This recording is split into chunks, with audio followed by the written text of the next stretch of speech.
My name is Kevin Bailey. I'm the lead organizer here at the Utility Reform Network.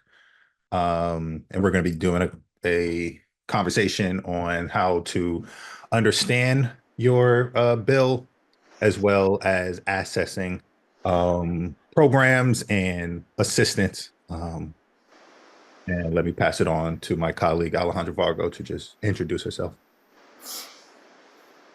Hello, my name is Alejandra Vargo, and I am the Southern California organizer for TREN. And hi, my name is Constance Siderpierre. I'm the organizing director here at TURN, and as soon as I figure out how to turn on my screen from where I am, I will start my video. There I am. Well, thank you all for being here today. We're really excited to be able to present this community conversation and be in dialogue with you all about the really important work of helping people understand their utility bill and accessing support programs.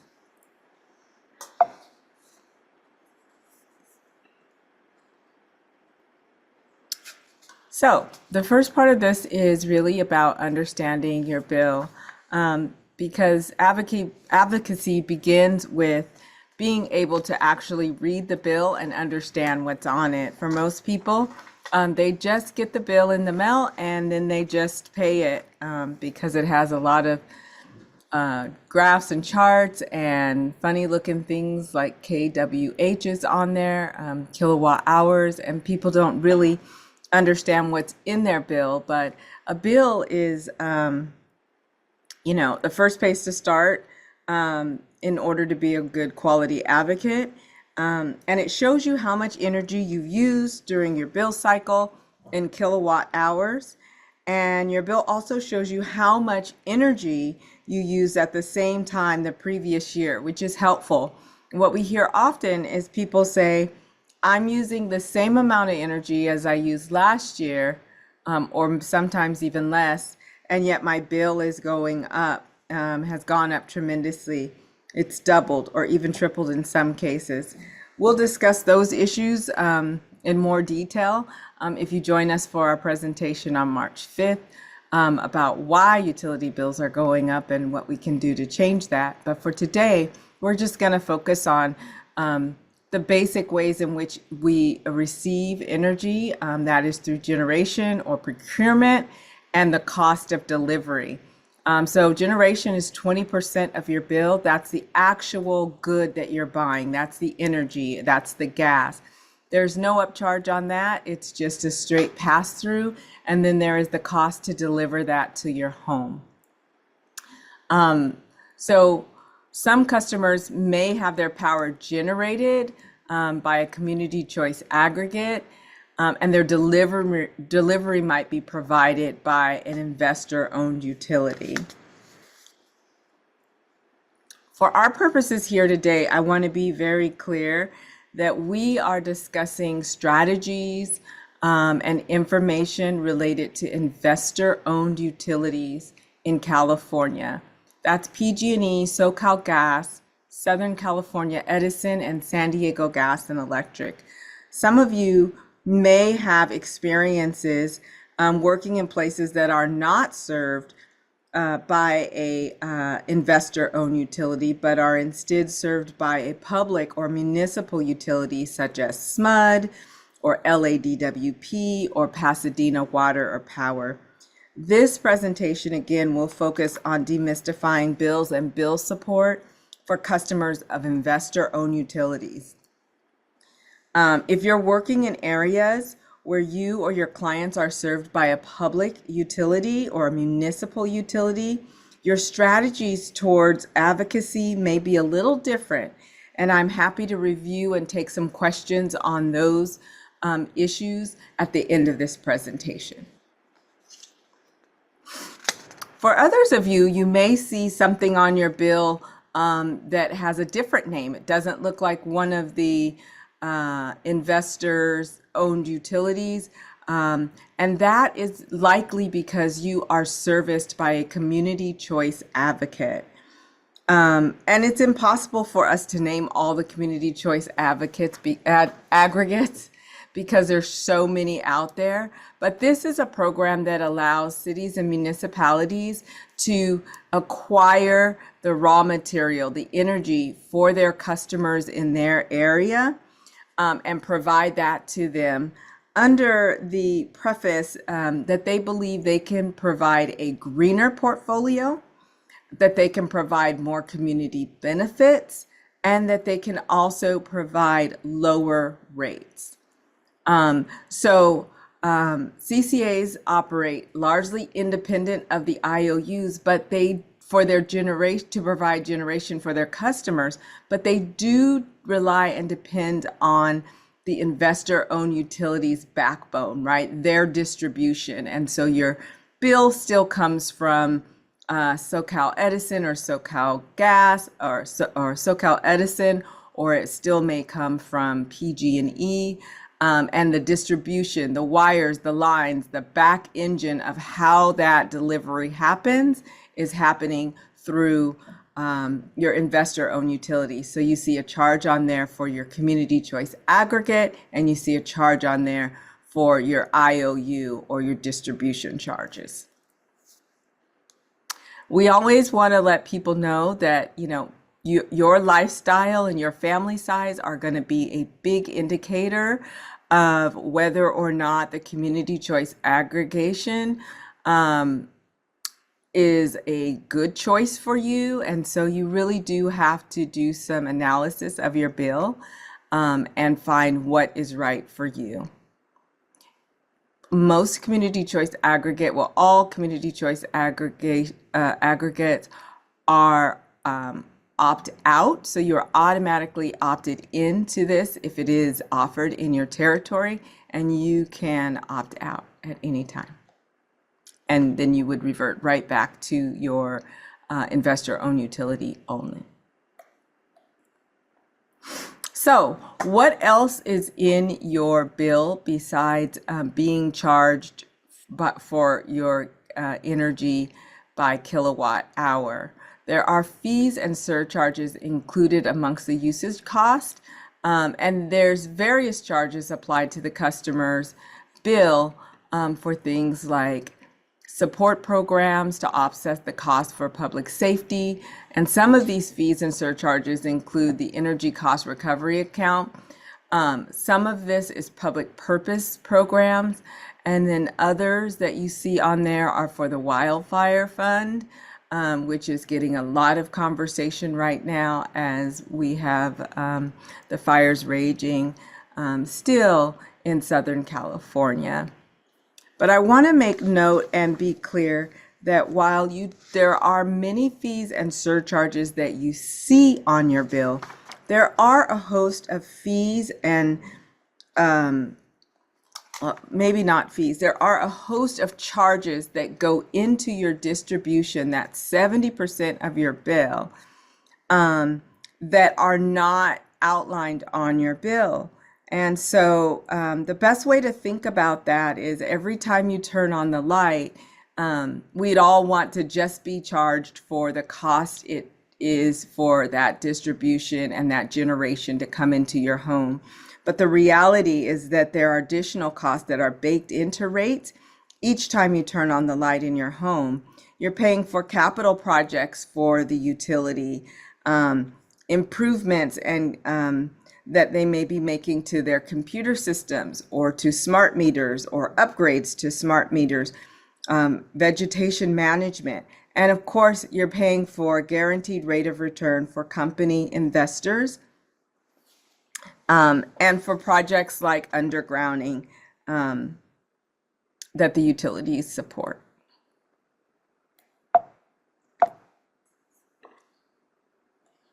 So there's two common rate structures, but there are probably 50 rate structures in all.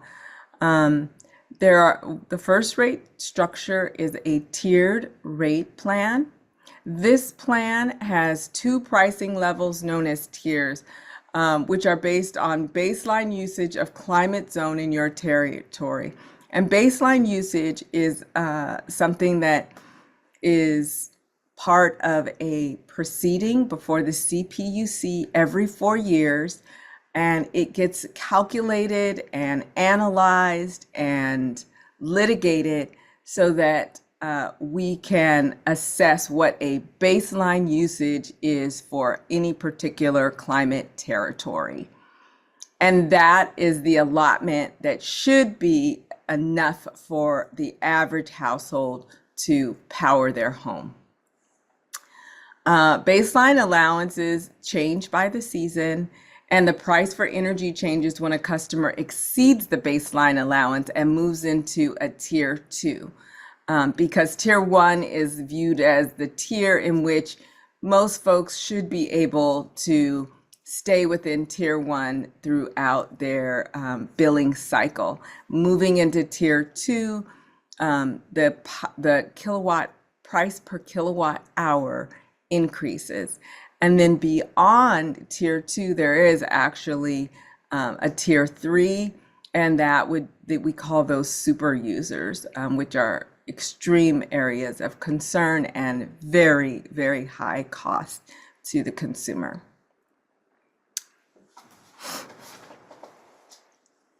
All right, and then there's time of use. And time of use is what most people have transferred to, and many areas offer this as a first option. It is a more authentic way in which the commodity is priced. So customers on a time of use plan pay higher rates for energy on weekdays during those peak hours between 4 and 9 o'clock when folks are home, and then they pay less on off-peak hours. Prices again also change by the season, and with higher prices in the summer and lower prices in the winter while people are trying to heat and cool their home, largely because electricity powers our air conditioners when we're in the summer months, and gas powers our heating furnaces and heat and water during the winter months. So customers who have flexibility of when they use energy, such as washing clothes or watching television or any of those things, probably would do well on a time of use program or a time of use rate structure. For many folks who don't have that flexibility, you may consider being on a tiered rate program.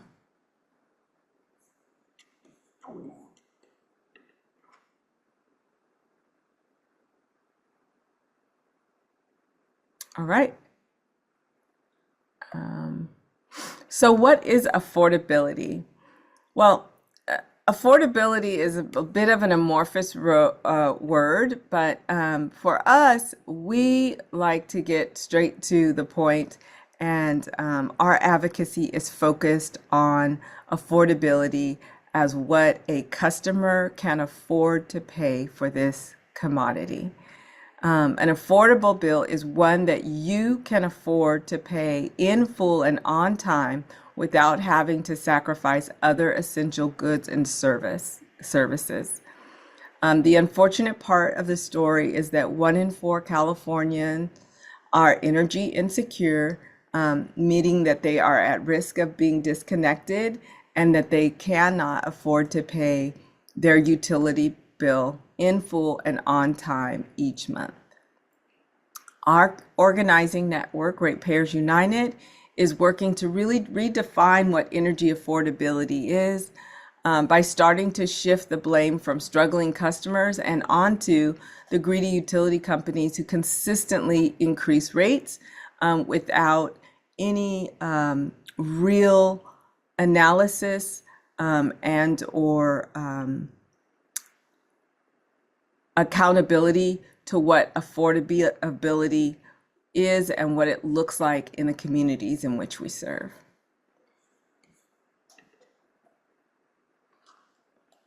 And now I will switch it over and Kevin will take it from here.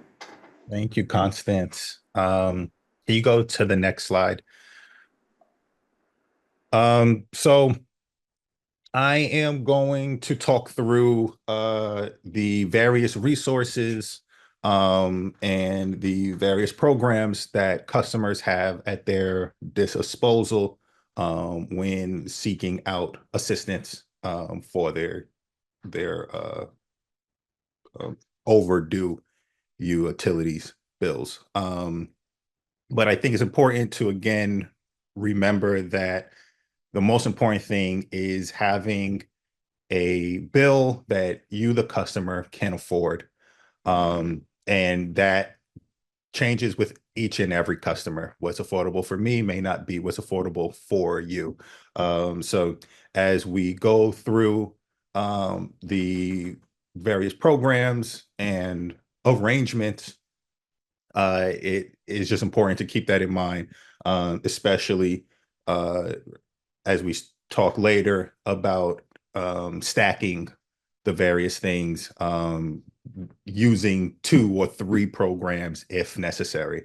But I think the first thing is starting with payment arrangement. So your payment arrangement is negotiated by the customer, and it allows you to pay your debt off over a series of months.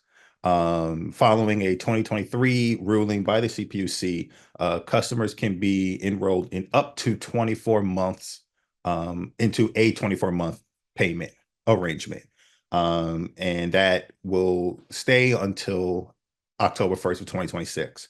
Um, so, right, with a longer arrangement, you're going to be paying off your past due balance longer. But what that does is allow for the customer to make that payment in uh, smaller bits. When a customer enrolls into a payment arrangement, they are asked to pay the arrangement alongside with their monthly bill.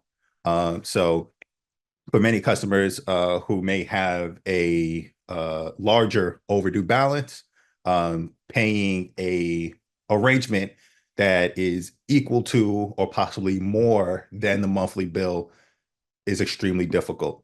And with all of this, we want to establish a history of paying the bill in full and on time, because that then helps you qualify for other um, programs and assistances.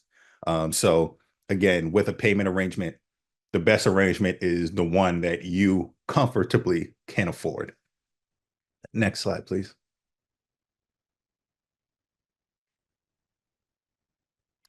So first is CARE and FARA.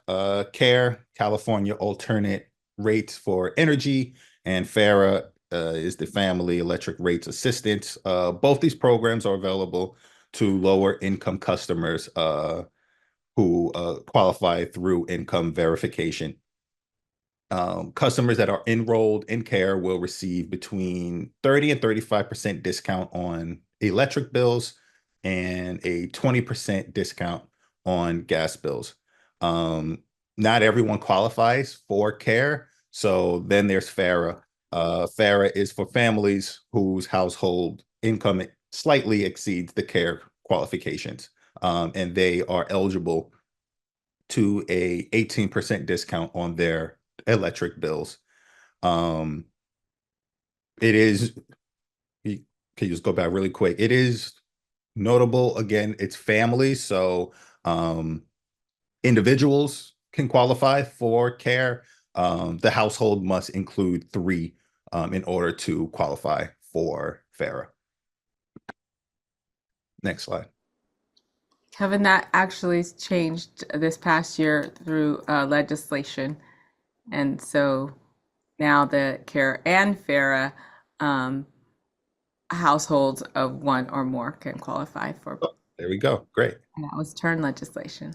Thank you. And here are the income eligibility charts. This is effective through May 31st of 2025. And we need to fix that again, as Constance just clarified recent legislation. now allows families to still be eligible for FARA without having to hit the 3 or more eligibility. Next slide, please. Medical baseline. So medical baseline is for customers who require additional energy power to maintain their health. These customers may be eligible for extra allowances that are billed at the lowest rate. The main thing to know is that there is no income requirement for medical baseline. Right? If you need medical baseline and you qualify for medical baseline, then you can receive medical baseline. These customers will receive discounts as well as warnings for planned outages and additional safeguards to protect against disconnections. Next slide, please.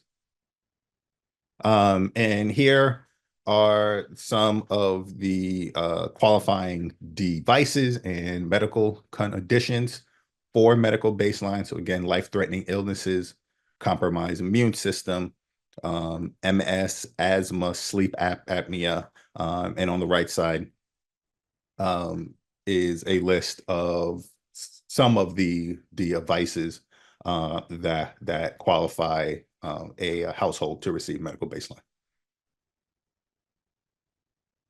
Next slide, please. AMP. AMP is the Arrearage Management Plan. AMP is a debt forgiveness program available to Care and FARA customers, and it is designed to help families get out of the utility debt that they have accrued.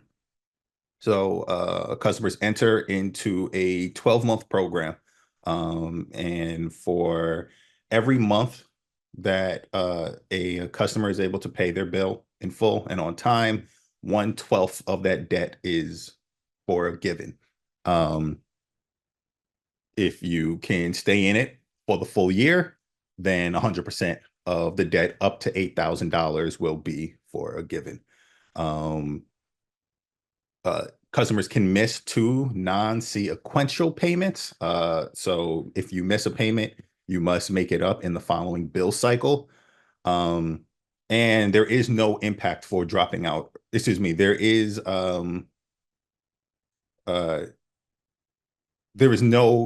impact or a customer isn't held against you necessarily for dropping out early. So if you're able to stay in it for 6 months, then half of your debt gets erased. Many customers worry that they may not be able to stay in the AMP program for all 12 months. Again, looking at what is affordability for that customer. Sometimes 6 months of the AMP program is extremely helpful. Again, it all depends on a customer's situation. Next slide, please. And again, just looking at who qualifies for AMP. So only Care and FARA customers are eligible. The customer must be with the utility company for at least 6 months and have at least one on-time payment. The debt must be above $500 or $250 for SoCal Gas and PG&E gas customers. The debt must be at least 90 years old. Excuse me, 90 days old. And you can switch to AMP if you are on a payment plan. So if you are eligible for AMP and you feel like, again, you are in a place where you can make a good amount of payments in a row, AMP is definitely something that a customer should consider. Next slide. There is the Energy Savings Assistance Program So this program provides no-cost weatherization services to income-eligible customers, and assistance through ESA includes added insulation, energy-efficient refrigerators, energy-efficient furnaces, weather stripping, caulking, water heater blankets during building repairs. These are all things that can be done for the home in order to obviously during the winter months keep the heat in, but make the home more energy efficient. Next slide, please. And now I'm going to go through just some financial assistances. So these aren't programs, but these are more payments that a customer can receive to receive assistance towards their bill. First, starting with LiHEAP, Low Income Home Energy Assistance Program. LiHEAP is a federally funded program that provides assistance to lower income households in the form of help with a utility bill payment, an emergency assistance payment in a crisis, and LiHEAP also does provide home weatherization. On the left there, you could see the income eligibility. Next slide, please. And then Constance earlier spoke about the IOUs. So each of the IOUs offer a essentially what they call crisis assistance. And it is a payment that you can receive towards your bill once a year. I also should say LiHEAP also, as far as payment assistance, is also once a year. But for PG&E, you have REACH, that's up to $300. Neighbor to Neighbor is with San Diego Gas and Electric, up to $300.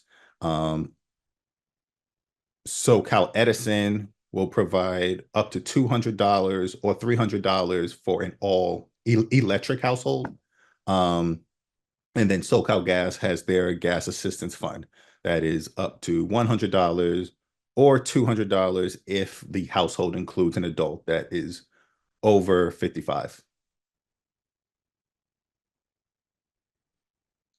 Next slide, please. And so these are essentially what we call pledges, right? So a pledge is a promise made by an individual or an organization to contribute a amount towards someone's bill. Pledges can come from an individual.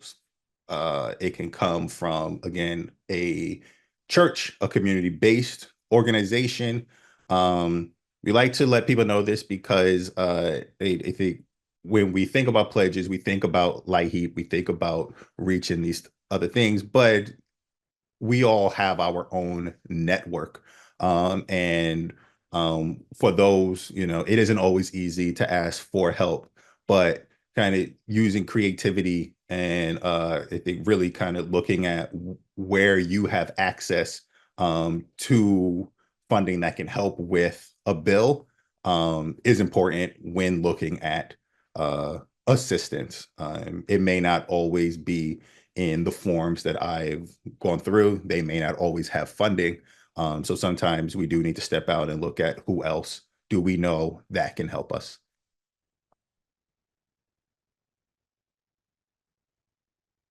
So just key takeaways.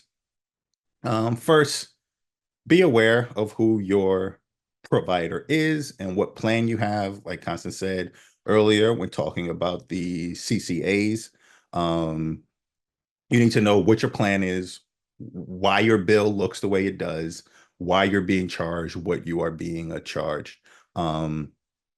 Second, as far as payment arrangements, again, first, the main thing is making sure that it is an arrangement that you can afford, but also recognizing that you are negotiating your arrangement, or seek someone who can, or you feel comfortable doing it on your behalf. But it is a back and forth, right? So you should be aware of what you're eligible for. Um, you should not just hope that the companies will tell you what you're eligible for, but as much knowledge as you can have about that, the better. Definitely, though, ask these questions, right? Try and get a full understanding of what programs and what assistances you qualify for. And then again, uh, don't be afraid to step out of the box or the common assistances that are out there. Reach out to friends, reach out to trusted community organizations that can help. And one thing that isn't on here, because it's dictated so much by each individual, is stacking, right? So a lot of these programs can be used with one another. You can have a payment arrangement and be eligible for AMP. Um, you can be on care and receive a pledge. Whether or not that makes the most sense is going to depend on that customer. But you should keep in mind how we can use the full range of what is of what is available in order to help out. Uh, so right, all these programs are great, but these are just band-aids, and they don't ultimately solve the issue. Uh, so right, solving the issue requires individuals and organizations to join together so that we can advance regulatory, legislative policies, and build power towards utility justice. And I'm going to pass it back to Constance to talk some more about what that looks like. Thank you, Kevin. Yes. So, like we said, like Kevin said, we are really grateful for the opportunity to present here today at LAAC and share our knowledge. As many of you may or may not know, Turn runs a consumer hotline in which we work daily with customers who are experiencing energy insecurity and a range of other issues that they may be having with their utility. We believe that there are some very basic tenets and that everyone should have access to energy, the energy that they need to power their lives, that it should be affordable, that it should be accessible, and that there should be equity in this space. And that the utilities who receive a government sanctioned monopoly should be accountable to the people in community in which they serve. And to the degree that we want to see that happen, we organize in communities across the state of California to engage customers in our advocacy agenda to ensure access, affordability, and accountability for the investor-owned utilities. So just to underscore again, energy insecurity doesn't only affect customers, it directly affects everyone living within the home, and it disproportionately affects low-income communities and communities of color. It disproportionately affects children and aging adults. And energy is just too important for families to have to live without. This means the refrigeration of their food and medicine, their access to their air conditioning during the high hot months. And we're seeing more and more people who are suffering health conditions due to heat exhaustion. Obviously, there are access to hygiene like warm showers, washing dishes and clothes. And it supports economic and educational mobility in homes. as children are able to do their homework and families are able to look for work or do work from home. And it really supports safe heating practices and the avoidance of people using unsafe items to heat and or cool their home. And disconnections, we know, lead to displacement and an increase of homelessness. So what are we doing? Well, in 2022, TURN formed Ratepayers United. It is the organizing and base building arm of TURN, the Utility Reform Network. And we fight for utility justice, recognizing the impact that lack of affordable energy and access to phone and broadband on communities of color. We're really excited that in 2024, RU passed SB 1142 that will add protections for ratepayers facing disconnections. And on our 2025 affordability work, we'll be represented by efforts to implement SB 1142 to ensure it protects the most vulnerable customers from shutoffs. We are also working on a hardship deferment bill, which will provide relief for customers during difficult times and allow them to defer bill payments for hopefully up to 6 months. We're working on a ratio billing in mobile home parks, which will create transparency and equity in billing practices for mobile home residents. And we are seeking to prohibit shutoffs during times of unhealthy air quality events. To learn more about these actions, initiatives, and how to get engaged and involved with Ratepayers United, to be part of our action alerts or to join us at the CPUC or one of our community conversations or during our lobby days in April, please sign up to receive our Ratepayers United communication and our newsletters. I think that is going into the chat.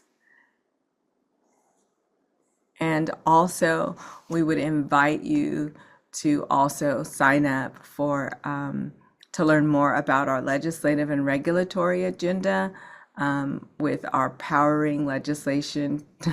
Powering legislation. It says powering towards. That's my foible. Sorry.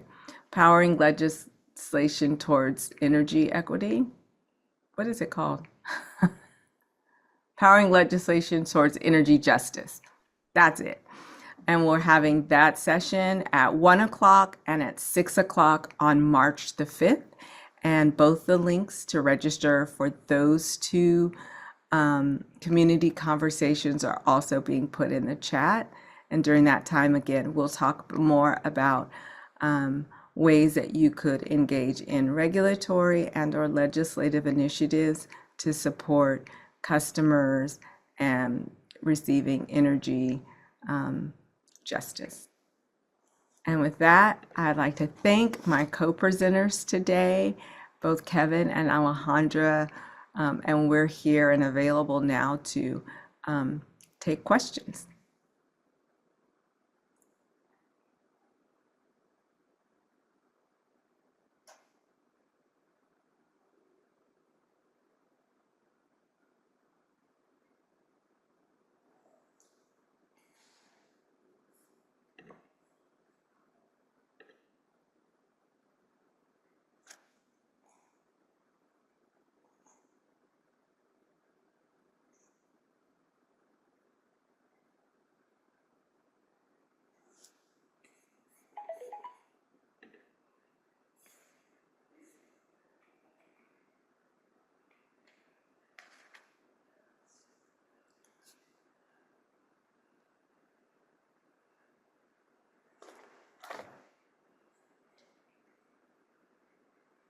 There's a question on the chat, in the Q&A. Do you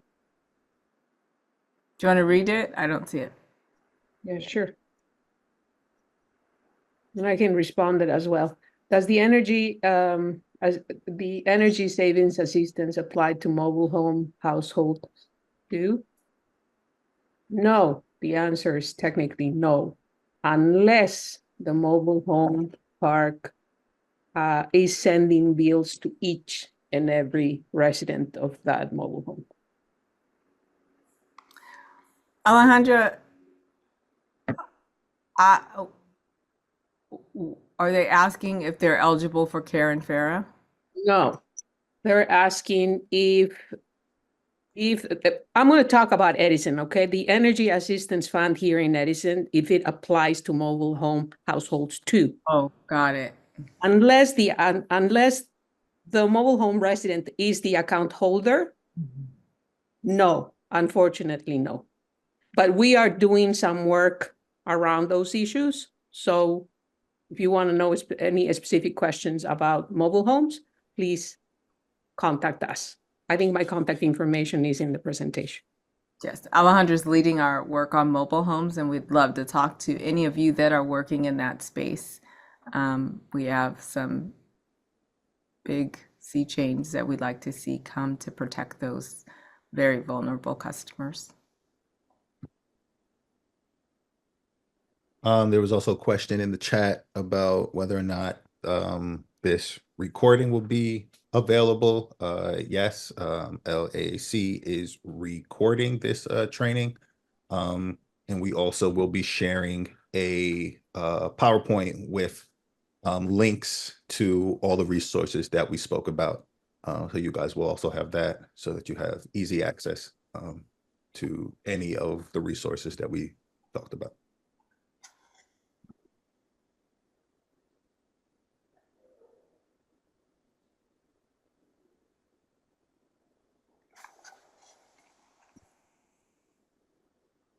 People are also welcome to come off of chat if it's easier for you to ask a question or engage.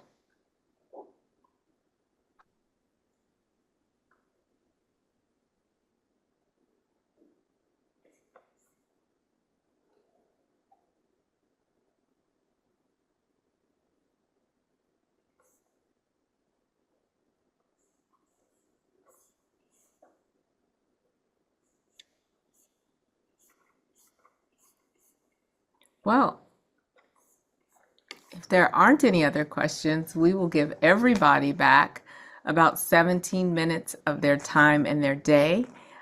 Me and my team will continue to stay on the call for just a few more minutes if anybody wants to hang back and have a question that they would like to ask.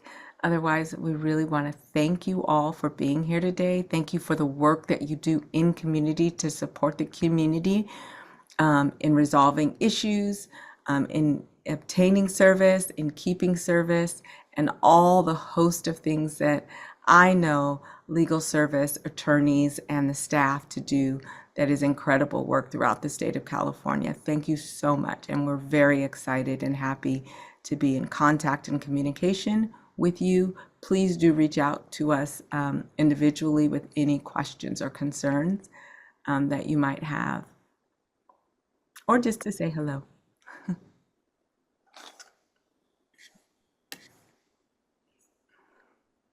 There's another question in the chat. Do you want me to read it? Yes, please.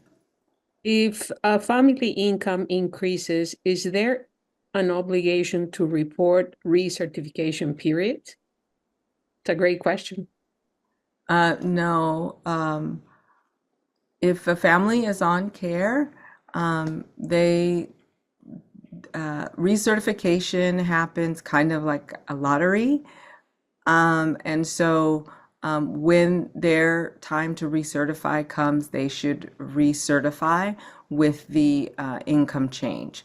But there is currently no mandate for them to report an income change before their recertification.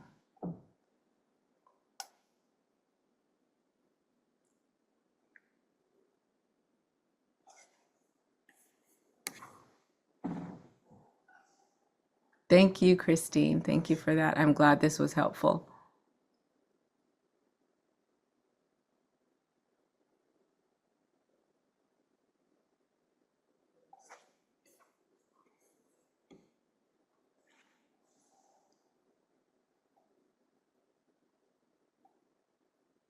And for those of you that are still on, If you are having issues related to PG&E, I would and just can't get past a challenge or have a question, please do feel free to give myself or Kevin Bailey a call at Turn. And if you are having issues with SoCal Edison or SoCal Gas, please do feel free to give Alejandra a call or email with those really tough cases. We know sometimes those come and we might be able to offer some strategy or suggestions.